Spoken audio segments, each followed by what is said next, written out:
ক্যানভাসে আঁকলাম এক টুকরো শান্তি, যেখানে আকাশ আর তাল গাছ এক হয়ে মিশেছে। এবার আমি আমাদের সবার খুবই চেনা পরিচিত একটা দৃশ্যের ছবি আঁকবো। খোলা মাঠের নিচে দাঁড়িয়ে থাকা দুটি তাল গাছ আর তার উপরেই এক বিশাল নীল আকাশ। এই সাধারণ দৃশ্যটা কিন্তু আমাদের সবার খুব প্রিয়। আমি সবসময় আকাশ দিয়েই আমার আঁকাটা শুরু করি। এবারও প্রতিবারের মতো আকাশটা প্রথমে আঁকতেছি। আকাশের মধ্যে তুলোর মতো ভাসতে থাকা কিছু সাদা সাদা মেঘ আঁকতেছি। এই মেঘগুলো আঁকতে আমার অনেক সময় ব্যয় করতে হয়েছে।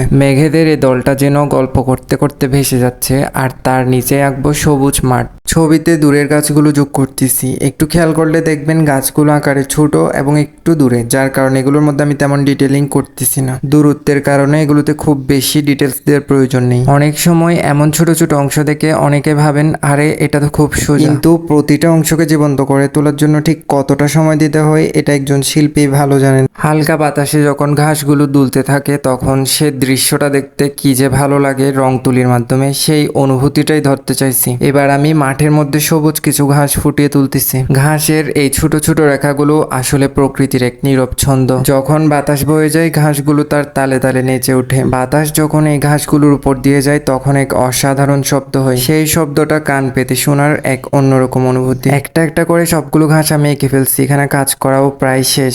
এই ধরনের ছবিগুলো আঁকতে সময় একটু বেশি লাগে, কিন্তু যখন প্রতিটি ছোট ছোট ডিটেলস জীবন্ত হয়ে ওঠে তখন অপেক্ষাটা সার্থক মনে হয়। একটা ছবি শুধু আঁকা নয়, এটা আসলে নিজের ধৈর্য আর ভালোবাসা দিয়ে তৈরি করা। যত বেশি যত্ন সহকারে কাজ করা যায় ছবিটা ঠিক ততই মনের মতো হয়ে ফুটে ওঠে। আমার এই পেন্টিংটা আঁকা একদম শেষের দিকে। এবার এখানে শুধু দুইটা তাল গাছ আঁকবো। মাঠের মধ্যে দাঁড়িয়ে থাকা এই দুটি তাল গাছ আঁকার মাধ্যমে আমার পেন্টিংটা শেষ করতে করতে মিন্নিস আর্ট গ্যালারি থেকে আমার জন্য দারুণ একটা সারপ্রাইজ পাঠানো হয়েছে। আমার আঁকার জন্য প্রয়োজনীয় অনেক জিনিসপত্র তারা পাঠিয়েছেন। মিন্নিস আর্ট গ্যালারিকে অসংখ্য ধন্যবাদ। এখানে কি কি আছে তা নিয়ে আমি একটা বিস্তারিত ভিডিও দেব।